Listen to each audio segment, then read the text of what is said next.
1947 වසර යුද්ධයෙන් තවමත් සුවවෙමින් තිබුණු බ්‍රිතාන්‍ය. ඒ අතරේ ලෝක ඉතිහාසයට අමතක නොවන විවාහ උත්සවයක් සිදුවේ.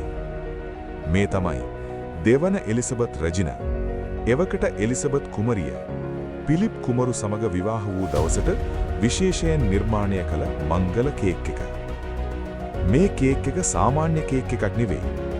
මීටර් 2.7ක්, අඩි 9ක් උස, කිලෝග්‍රෑම් 220ක්, රාත්තල් 500ක් බර, තට්ටු 4කින් සැදුම්ලත් දැවැන්ත නිර්මාණයක්.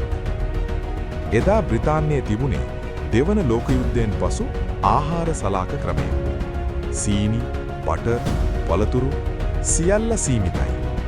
එහෙත් මේ මංගල කේක් එක වෙනුවෙන් වියලි පළතුරු සහ රම් වැනි අමුද්‍රව්‍ය ඕස්ට්‍රේලියාවෙන් සහ දකුණු අප්‍රිකාවෙන් නැව් මගින් ගෙන්වීමට සිදු වුණා.